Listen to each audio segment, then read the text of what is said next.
Do Senhor. Amém.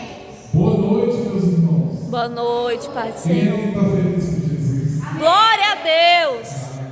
Nosso mestre, né? Nosso Senhor, Filho de Deus, Deus maravilhoso, bendito.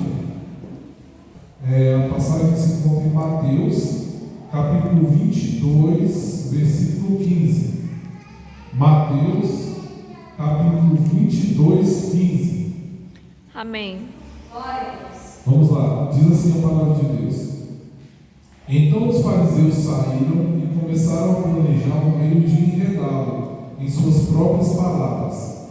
Enviaram-lhe seus discípulos juntos com os herodianos, que lhes disseram: Mestre, sabemos que és íntegro e que ensinas o caminho de Deus conforme a verdade.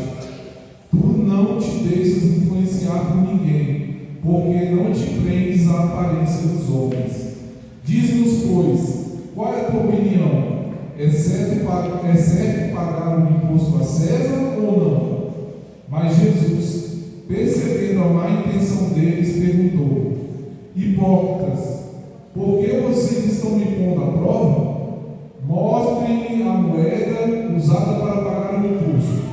Eles lhes mostraram um denário, e ele lhes perguntou: De quem é essa imagem e essa inscrição? De César, responderam eles. E ele lhes disse: Então dei a César o que é de César, e a Deus o que é de Deus. E ao ouvirem isso, eles ficaram admirados e deixando-o retirados. Meus irmãos, pretendo ser bem breve. A Bíblia começa dizendo que os fariseus, os mesmos que gritaram para a população crucificar Jesus, uma vez que incitaram a população para gritar: crucificam, eles já estavam planejando há muito tempo atrás como pegar Jesus em algum erro, alguma falha. E aqui nós vemos, meus irmãos, a clara manifestação de Satanás na mente deles, Eles falaram, olha o jeito que eles falaram: Mestre, sabemos que és íntegro e que ensinas o caminho de Deus conforme a verdade. Tu não te deixas influenciar por ninguém, porque não te prendes à aparência dos homens. Olha só o jeito que eles falaram. Eles estavam planejando, porque eles tinham inveja de Jesus, a Bíblia fala isso várias vezes. Eles estavam planejando a morte de Jesus no coração deles, e chamando Jesus de mestre, e dizendo que ele não se deixava influenciar por ninguém, que ele era um homem vindo da parte de Deus. Bem, meus irmãos, Satanás, ele é malicioso, assim como esses fariseus. Esses fariseus, eles eram filhos do diabo. Eles queriam pegar Jesus em algum erro. Eles não estavam querendo aprender o caminho da verdade, da justiça, o caminho de Deus, porque Jesus é o caminho, a verdade e a vida, e somente por Ele nós podemos chegar ao Pai, somente através de Jesus. Mas eles não queriam saber disso, não. Eles não queriam saber se Jesus estava cumprindo a lei perfeitamente, não. Eles queriam satisfazer a vontade do Pai deles, a vontade de Satanás, que era o Pai deles. Porque a Bíblia nos fala, porque tem muita gente que diz: todos somos filhos de Deus. Negativo.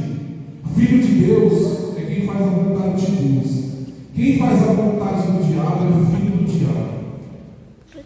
Então, continuando, para ser mais breve, Jesus disse: Hipócritas, por que vocês estão me pondo à prova? Mostrem a moeda usada para pagar o imposto. Eles lhe mostraram um denário, e eles lhe perguntaram: De quem é a imagem e essa inscrição? De César, responderam eles. Meus irmãos, Romanos, capítulo 13, nos fala sobre o respeito às autoridades. Nós devemos respeitar as autoridades. Por quê? Glória a Deus. Porque toda autoridade foi constituída por Deus. E a Bíblia nos fala, em Romanos, no mesmo capítulo, o seguinte ponto de vista: para que nós não precisemos temer a autoridade e sermos enaltecidos por ela, praticando o bem. Porque se praticarmos o mal, é certo que tenhamos que temer as autoridades, porque a Bíblia nos fala que não é à toa que eles carregam a espada. Eles são servos de Deus e para praticar a justiça e punir os maus. É para isso que foram instituídas as autoridades. Nós devemos sim respeito às autoridades. Inclusive a Bíblia também nos fala que devemos até orar por elas. E a Bíblia nos fala em Romanos, como eu já disse, capítulo 13, sobre esse ponto. Vamos parar para analisar.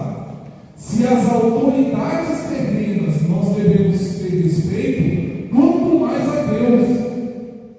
Se nós devemos obediência às autoridades, que a Bíblia fala que eles não carregam a espada em mão, e sim para punir os maus, como nós podemos dizer que somos bons se nós roubamos a Deus?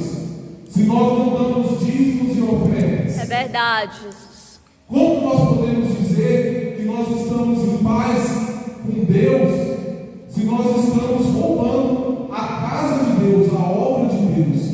Porque Deus não precisa de qual primeiro. A Bíblia fala que tudo é de Deus. E Deus é dono de todo ouro e toda prata. Deus permite que nós tenhamos o nosso sustento. Mas Ele instituiu que 10% da nossa renda mensal seja para a obra dele. E mais a oferta, que aí é de acordo com cada um planeja no seu coração, para que não dê com tristeza. Então, o que eu estou querendo dizer aqui? E eles disseram, né? E Jesus lhe disse: então dê a César o que é de César, e a Deus o que é de Deus. Muita gente fala, o dízimo do Antigo Testamento é negativo. O próprio Jesus está falando aqui, ó, no Novo Testamento.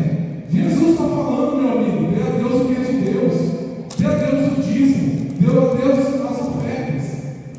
Infelizmente vai ter gente que vai falar, esse daí é mais um que dá dinheiro para o pastor. Gente, nós não estamos aqui dando dinheiro para o pastor. Na verdade, o pastor realmente ele tem até o direito de ser mantido pela obra. A Bíblia fala, o operário é digno do seu salário. Mas a nossa intenção aqui é a obra de Deus, é para que o Evangelho se propague. É para isso que devemos dar dízimos e ofertas. Então não tem desculpa. Sinceridade de coração. Eu sei que esse vídeo aqui é capaz de ir até para o meu canal. Então eu vou dizer para as pessoas que assistem lá também: se você está se negando a dar o dízimo, não é desculpa dizer que é Antigo Testamento. Não tem desculpa, seja sincero. Fala, eu não quero dar porque por N motivos. Eu aceito o que você está querendo dizer. Agora, que o dízimo e a oferta são obrigações instituídas por Deus, são porque está na Bíblia e está aqui no Novo Testamento. Então não tem por onde correr. Ah, não quero dar o dízimo. Tudo bem, é sua consciência com Deus. Eu já fiz a minha parte de alertar. Então eu agradeço a minha rica oportunidade. Amém. Glória.